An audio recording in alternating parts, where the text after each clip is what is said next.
Hey everyone, welcome back to another time of Storytime with the Histress with your traditional hosts, Mr. Breen and Miss Dumas. And today we are lucky to have a guest histress with us today. That would be Mr. Hammond, who you all know very well through Legacy. Hello, Mr. Hammond.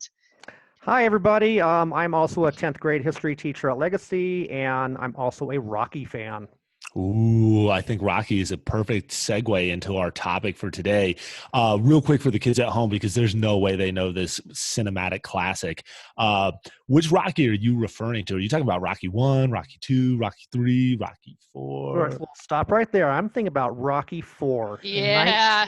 1985. 1985, Rocky 4, which means we are at the climactic moment of the Cold War, which is going to be today's topic, the creation of a bipolar world after the completion of World War II.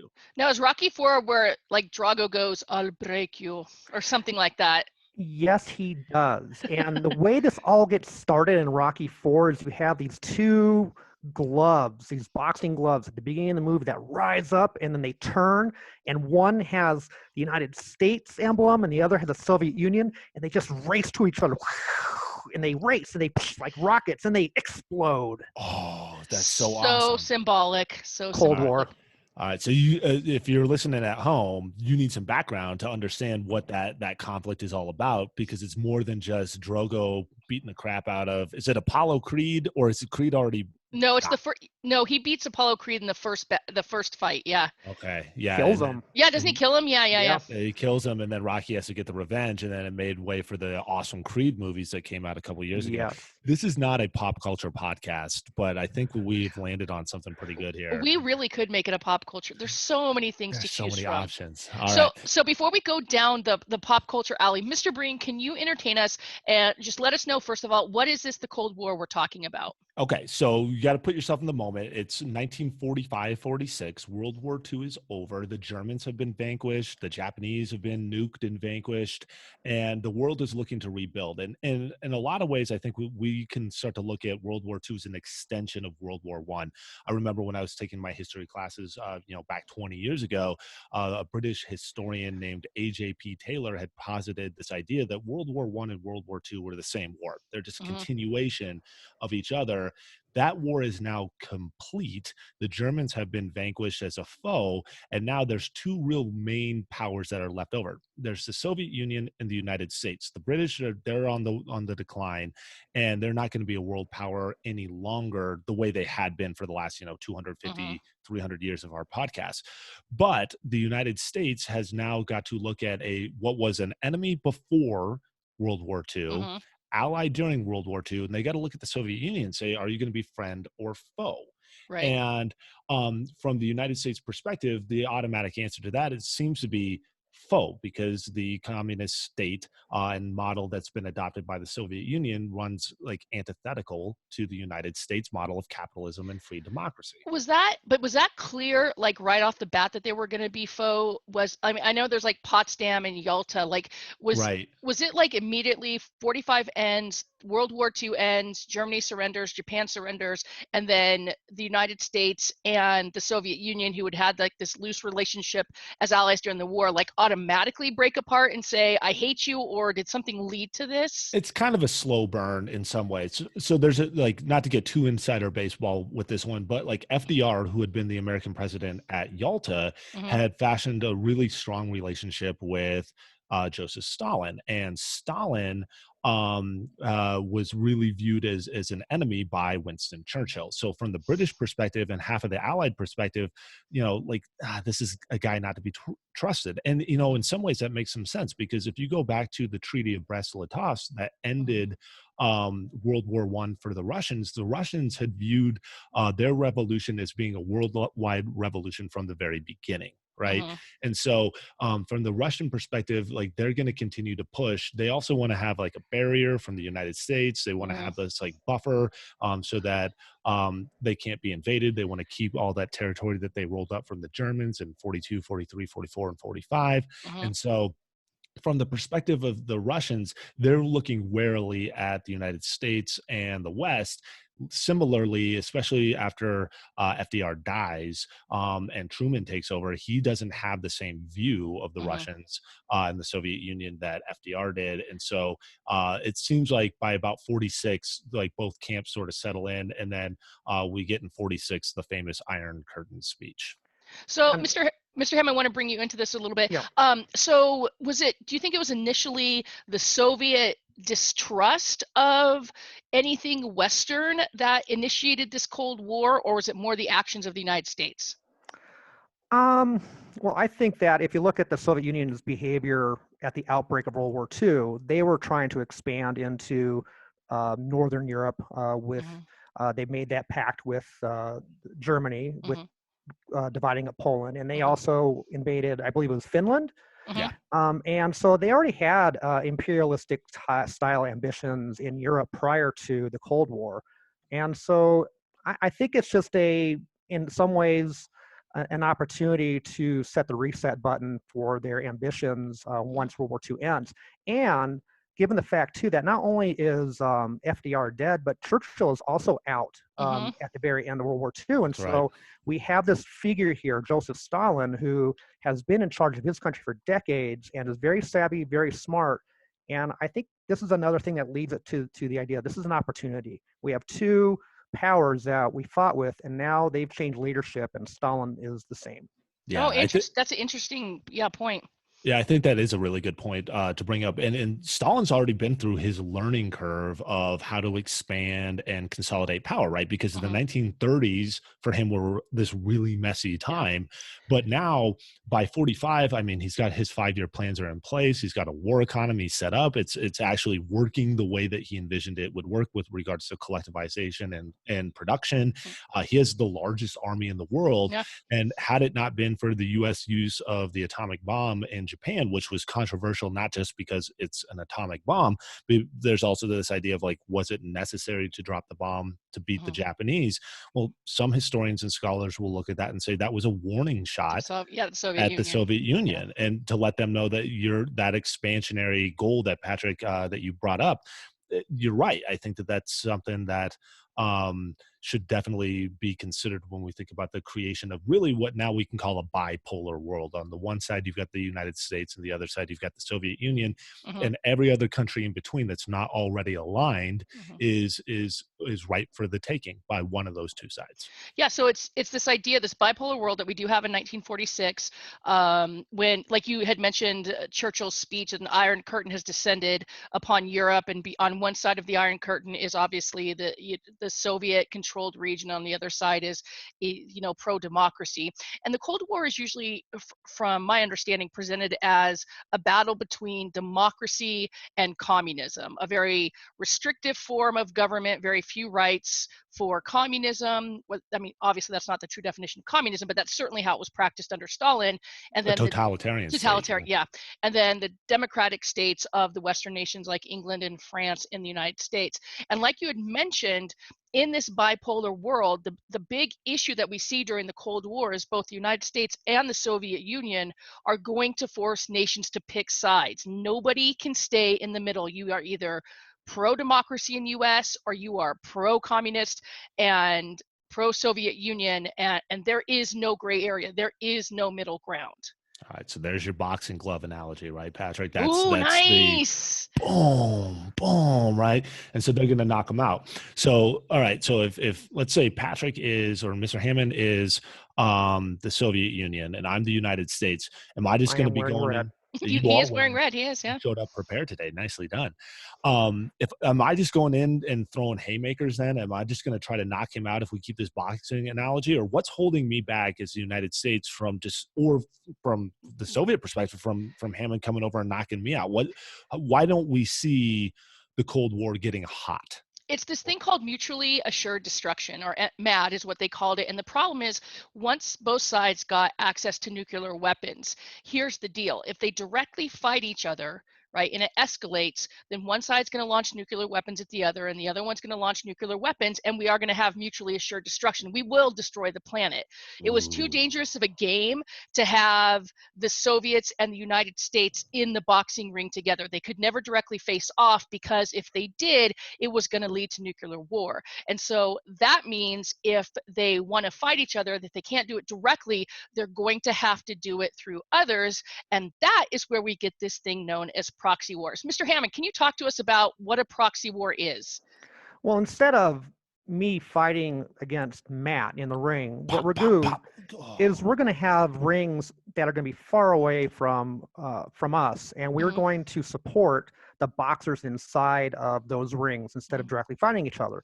And so we have situations like the Korean conflict breaks out, Vietnam breaks out. Well, the Soviet Union and the United States never directly attack each other. There's always a little bit of exceptions to that, Mhm. but instead we both support opposite sides. Like in Mhm. Vietnam, the Soviets funnel money to North Vietnam, Mhm. and we support South Vietnamese through Mhm. manpower. And so we never directly engage in that conflict. We have what are called proxies, which are kind of like boxers that you would hire to fight out your little battles. So I'm thinking like if when Stallone in Rocky IV, right, he's got to hop back in the ring. He can't hop right back into the ring right away with Drago. There, he's not at that level. He's got to beat up some other dudes like Slick Willie from the alley and like the guy who washes the dishes or something, right? It's like a big guy beating up a little guy, right? So that'd be like if we kept our metaphor, instead of me fighting you, I'm going to fight your cat or something like that, right? And you're going to try to fight my cat, right? Yes. And you're going to punch out my cat, and I might punch out your cat, but we're going to do that instead of punching each other out, because that's going to lead to some real big problems, right? I would like to broach something here on Storytime with the Histress. We in no way, shape, or form advocate for animal violence. No, Just want to point that out. I saw that on Netflix. You don't mess with cats, right? You don't mess with cats. So, Don't And wanna do it. oh, go well, ahead, Mr. Hammond. once I beat up your cat, don't do it, kids. Don't hit Then cats. I have this element of propaganda that I can use in Mhm. my own country, like a belt, so to say, and say, I whipped up this nation for our good and well-being. And so both sides are like accumulating kind of like belts in a way along Mhm. the way to stir up propaganda elements and stir up Mhm. their own populations to support these proxy wars throughout the Cold War as well. So then what I would want to do then is know when you're coming over to get my cat. I need to know your plans, right? Because I don't want you to get that propaganda. I don't want other, neighborhood people or whatever coming over to you and saying, hey, we're going to go to your side versus those neighborhood people coming over to me and saying they're going to be on my side. So I'm going to want to use some espionage. I want to use some spies. I want to Ooh. figure out your plans. Mm. And I thought that this was a great inroad for a good story time with a history story. You got to bear with me a little bit. This one kind of jogs, but it's a fun one. It's about the CIA and some of their mind control experiments that they were going to try to use to crack spies and send secret messages. Anyone else having pictures of Chevy Chase and Dan Aykroyd right now? Was that Spies Like Us? Yes, it Oh is. my goodness. All right, students. So what you're going to want to do is go to IMDb and you're going to put in Chevy Chase. All right. That's 2 words. That's his name, because you guys don't know who he is. Yeah. Dan Aykroyd, you might know, right? And if you don't know his epic film, Nothing But Trouble, go ahead and give that a listen. I think on Rotten Tomatoes, it's at 1 right now. So you Ooh. can give it a little love. It's amazing. All right. So here's the stage. All right. Wait, Ms. Breen, can I interrupt really quickly? I just want course. to clarify for me. So before we get into espionage, what we're saying for the Cold War so far is it's a bipolar world, United States versus Soviet Union. They will never directly fight each other because it's just too risky. It's going to blow up the entire planet. So what they end up doing is supporting different groups and nations that relatively support their ideas. So the United States will support pro-democratic rebels in Latin America, and then the Soviets will support pro-communist rebels in Latin America. And so those rebels will fight each other. Right. And then whichever side wins, either the United States or the Soviet Union's like, woo, see, we're better than everybody else. Get to hold up that belt. And that will take place in Latin America, in the Middle East, little bit in Africa, not as much as in Africa, but it does take place in Europe. It does take place in South Asia. Like these proxy wars are all over the globe. This is a global event. Yeah. So you get the two main power players, and they're trying to figure each other out. They can't fight each other. They can fight on the sidelines.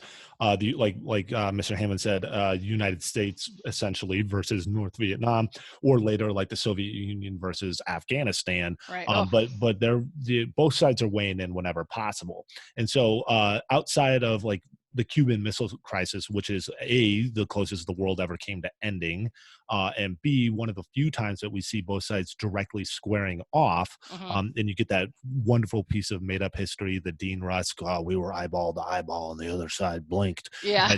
A, no one said that. That's a cool thing to say, so somebody made that up afterwards. But B, it did shed some light on why we can't have direct confrontation from the American or Soviet perspective, right?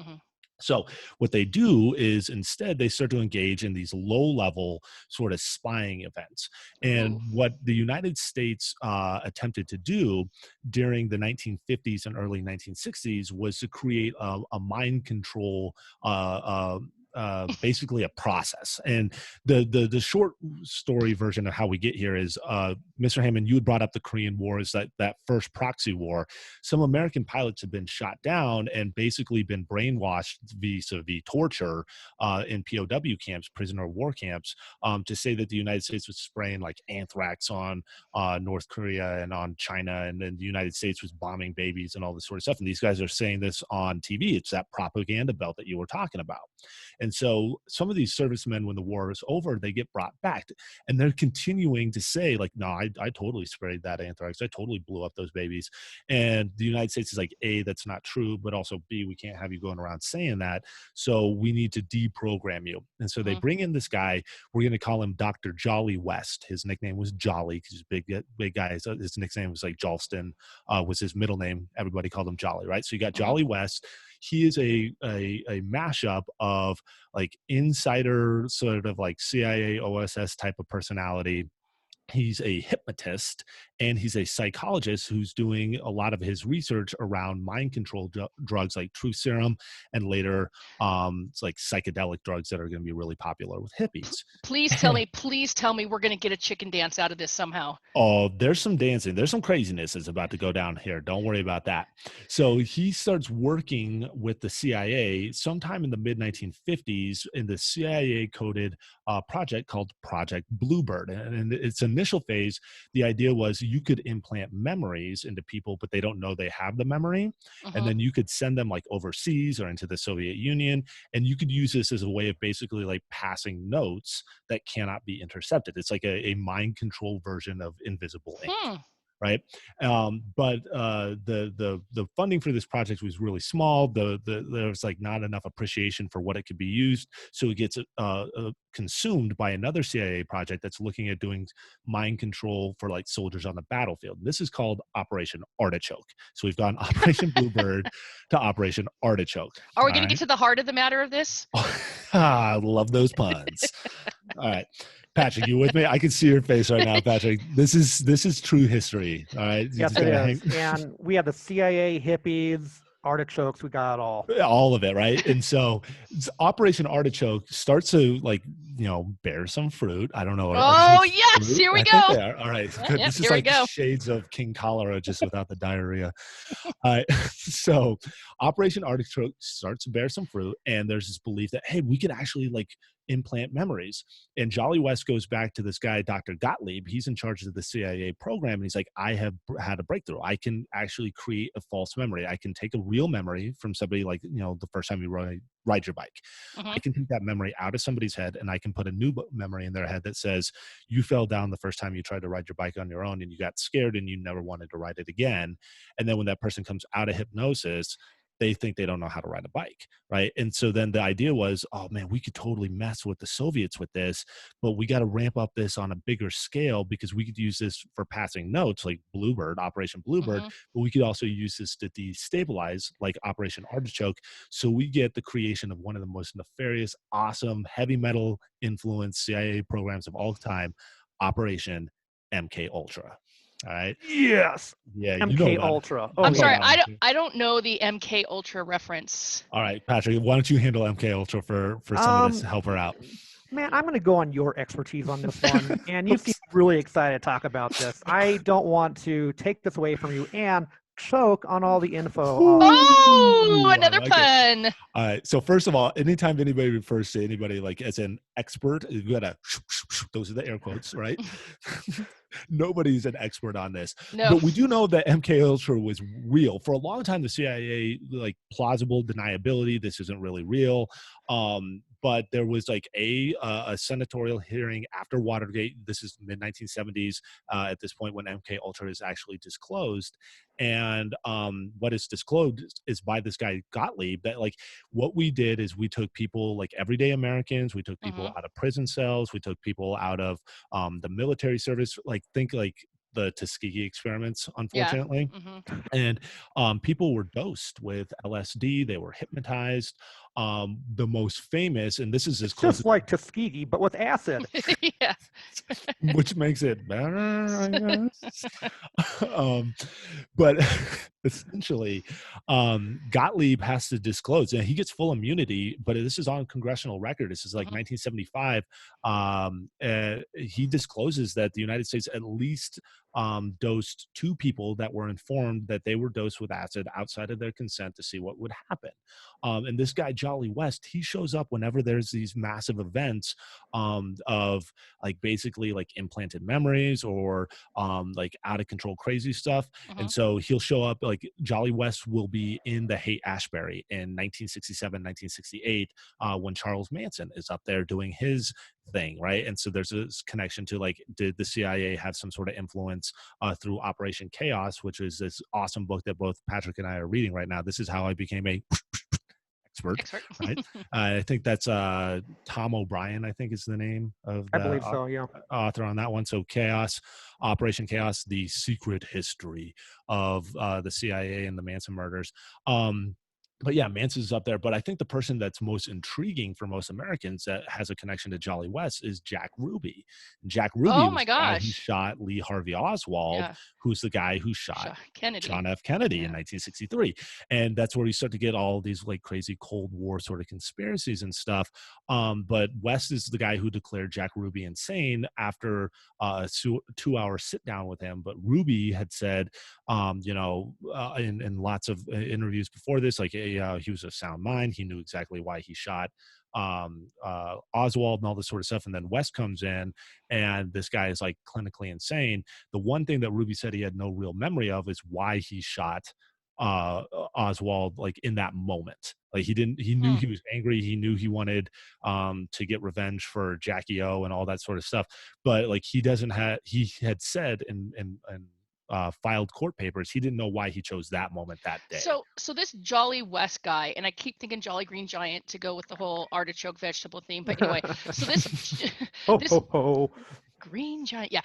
So Jolly West basically goes to San Francisco or other places, peace, love, and dope. These guys are all like tripping on acid or doing whatever, and then he just show up in mass gatherings and say, one of us, one of us. Like, what is Kind he of. mass hypnotizing people and then getting them to Kind do of. stupid things? Yeah, he set up like a crash pad, and he was working through a free medical clinic in Haight Ashbury in Mhm. 67, 68, and he was just getting people to basically hang out and allegedly providing them with drugs so that he could study their behavior.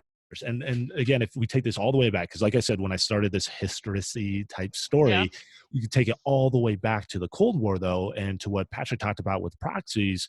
This was a way of trying to figure out to destabilize elements. And inside of the United States, like the peace, love, hippie movement was seen as destabilizing. Mhm. Think about like how the Roman Empire would have viewed Christianity Right. when Christianity first comes in. It's something that cuts at the foundations of like society. And again, just so we're clear, I'm not saying hippies or Christians or any of that sort of stuff, but I'm saying like this was Or not Christians, or not exactly right. Christians. Let's not let no false equivocations here.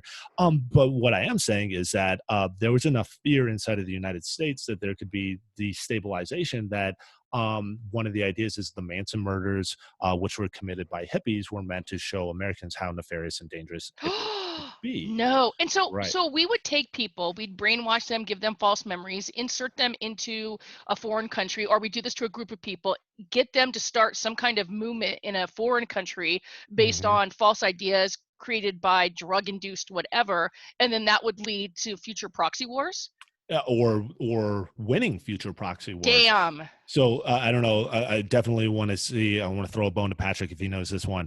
Do you know, Patrick, about the mass dosing experiments in New York City that were held by the CIA in the late 50s? Does this involve someone throwing themselves out of a building window? You're talking about Project Wormwood or Oh. Wormwood. That's the Netflix one. Yeah. Oh, okay, well, There's We are- more. Too many projects, people. Way There's- too many projects. We're getting deep into this is the part of the internet that like very few people go to. That's not the dark web. This is like the nerdy conspiracy theory side of things. But one of the there's like 16,000 documents reportedly that were not destroyed by the CIA. They were like left in a warehouse, and then like people were just like, oh, I forgot about those. Sorry. And in those documents was a record of an attempt to take like LSD, put it in this giant holding tank, use like the heat from the engine of a taxi cab to vaporize the LSD and expel it out of the exhaust pipe of the vehicle as it drives around New York. Holy They were shit. gonna Oops, stuck. Darn. Yep, Catch that's there. right. But this was supposed to dose a lot of people so they could see if they could create these destabilizing events. And the idea here was like, you could create like an army of people, right? Think like what Roosevelt pulls off, Kermit Roosevelt pulls off in Iran for the coup against Mossadegh. But you could do something like that, or you could destabilize an entire army. Like if that worked, you could have something like Agent Wow. Orange style bombers fly over a battlefield and essentially dose an entire army, and then those people don't want to fight anymore. And so this was a way of gaining an edge, right? It'd be Damn. like like old time bare knuckle boxers, if we get back to our boxing analogy, used to blow cayenne pepper in the eye of somebody else, or put it on your hands, so that when you punch the guy in the face, if you got it just right, he'd get cayenne pepper in his eyes, he couldn't see, and then you could knock him out. So this was supposed to be a way of creating an advantage in that head-to-head battle, so that there didn't have to be proxy wars anymore. One side could defeat the other, right? And we know all about the stuff from the United States and what we were doing because of like the congressional disclosures through the 70s and 80s. We have no idea what the Soviet Union was up to. Well, yeah, because we don't have the documentation. Go ahead, Mr. Hammond. I'm sorry. I'm just wondering if the Soviets were as willing to experiment on their own people as we were. I mean, Oh, God, yeah. This is crazy town and true madness with Right. mean, I with figured what we're up to. If Stalin was willing to like starve the people in the Ukraine to get a message across, I could totally see them doing the exact same thing. I mean, I could.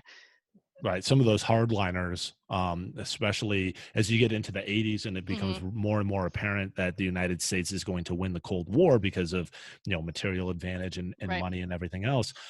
You could start to imagine like, we were talking off air before we started, like moose and squirrel, like this whole thing of like, the Soviet Union, they did like do some experiments or something, like trying to like control walruses or something like that to like, put landmines on or sea mines on like submarines in the Arctic Circle so that they could sink American nuclear missile Okay. submarines. All right, hold on one second.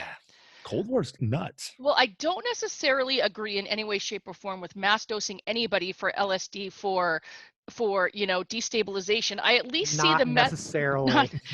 I see the method in the madness. What if the Soviets, how many walruses were you going to have access to, and how deep do you think these walruses are going to go? You just strap a mine onto a walrus and say go?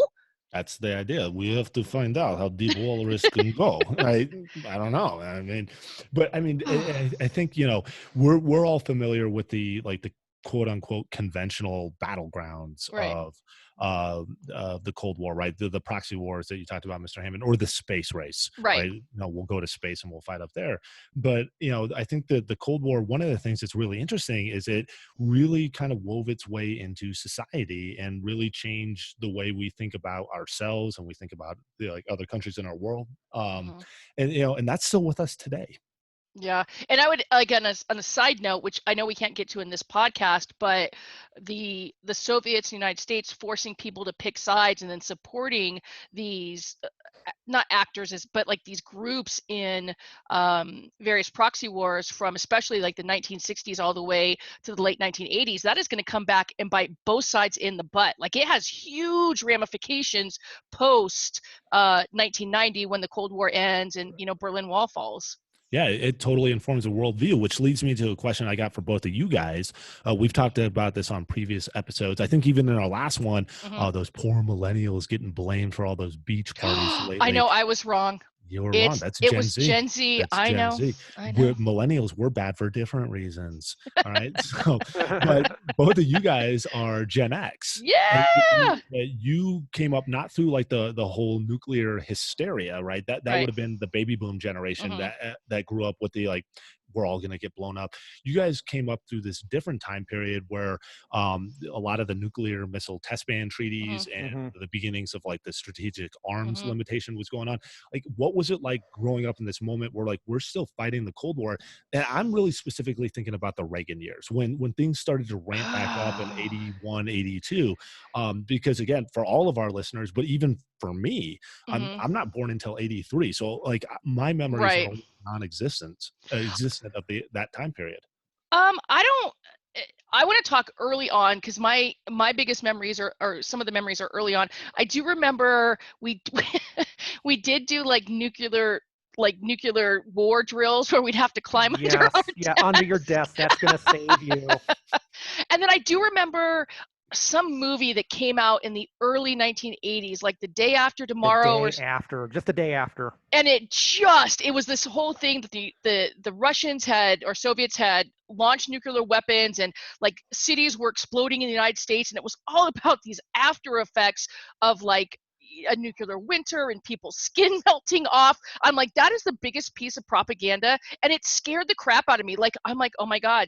And it got me. I remember thinking, oh my God, I hate the Soviet Union. I don't want them to do this to our people. What about you, Mr. Hammond? What do you remember? I remember those two things as well. And the day after is interesting because the president of the United States at the time, Ronald Reagan, had seen this as well. And it scared and terrified him as to what nuclear war would look like were to occur. And some people say this is one of those arenas where this starts the real negotiations that Mr. Bernie was talking about of de-escalation. Hey, let's put limits on this so we don't blow each other up. And it's interesting too because I think what we see in the United States in terms of pop culture is we see more movies that seem to be more optimistic about the Cold War, like Top Gun, like that's right, and Rocky IV for that matter, where this isn't going to end in a nuclear destruction of both sides, that we are going to win this, and we're going to win this without nuclear war. And I do, and later in the period, like 1989, and I know what you were 6 years old. That's great.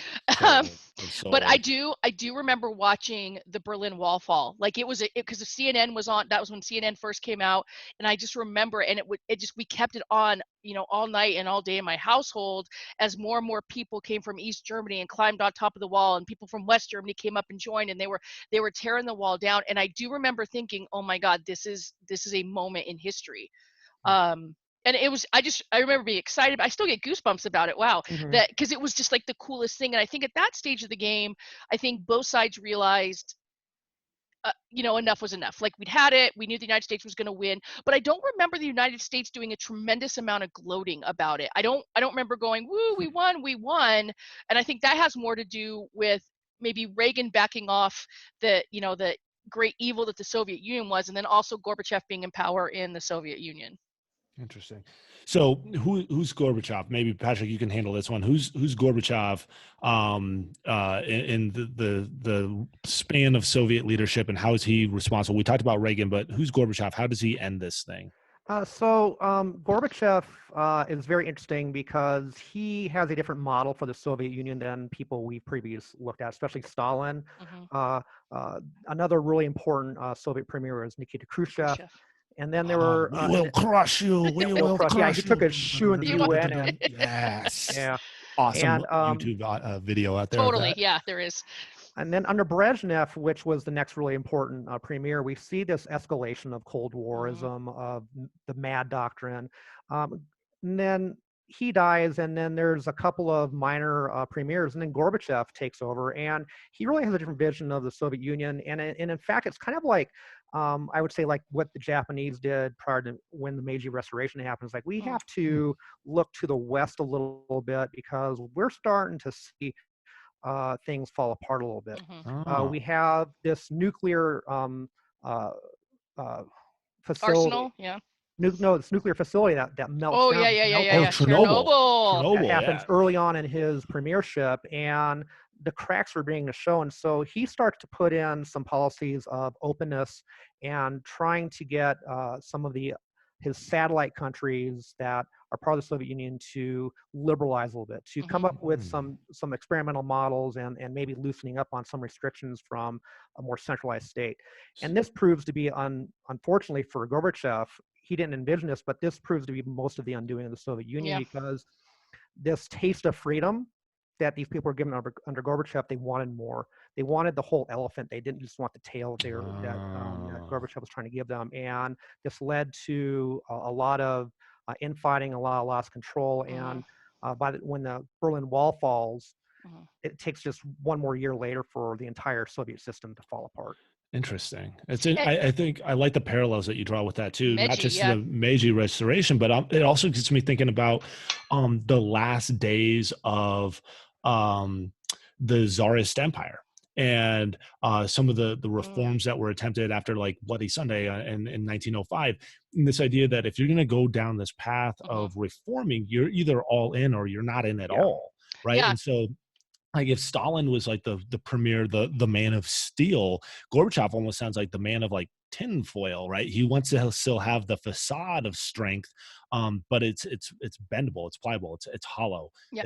It's not what it used to be. I'm wondering if, and I don't know, but I'm wondering if Gorbachev didn't truly understand, because the level of angst or anger or bitterness of some of the satellite countries like Hungary, like Poland, Czechoslovakia, which is now the Czech Republic, but I don't think he understood the animosity these groups really did have towards the Soviet Union.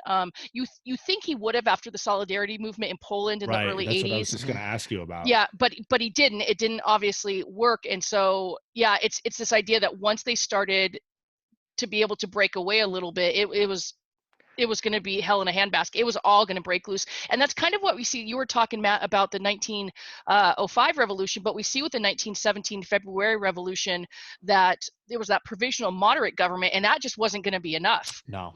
And so we do get the October Revolution that brings in an entirely new dynamic to Russia.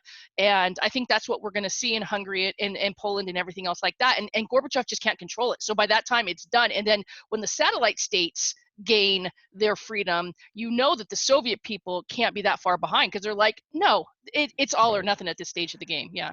And all throughout this process, as Mr. Breen or Matt has brought up, is that the West is trying to change the hearts and minds of the Soviet system through espionage, but also just through other propaganda networks like Radio Free Europe and advertising, basically like, this is what the West has. Look at our lifestyle. Look at, hey, you guys get to watch Rocky IV as well now, or Top Gun, and just looking at the lifestyles of regular Americans or regular Brits. Compared to what was being offered behind the Iron Curtain. And I think it led to a lot of animosity for the system in those countries by the people. That's a good point, yeah. So the Cold War starts in 1945, 1946, because we got two superpowers who absolutely want to spread their version of the world, whether it's the pro-democratic US or the pro-communist Soviet Union. As a result of nuclear weapons, they can't directly fight each other, and so they're going to fight in these proxy wars. And with each victory, one side or the other, if the United States wins a proxy war through its allies, then they're like, woo, we're the best. Or the Soviet Union wins a proxy war, then the Soviets think they're the best. And these proxy wars continue. But eventually, in the late 1980s, what we're going to see is the Soviet Union simply cannot keep up with the spending or the lifestyles of the West. And then once Soviet people or their satellite states get wind of this and Gorbachev starts loosening restrictions, then it's the end game for communism and the Soviet dream. The Cold War ends in what, 1990, 1991, and then it's on to basically kind of a brand new world. Is that it in a nutshell? Yes. Yeah, I think so. Yeah.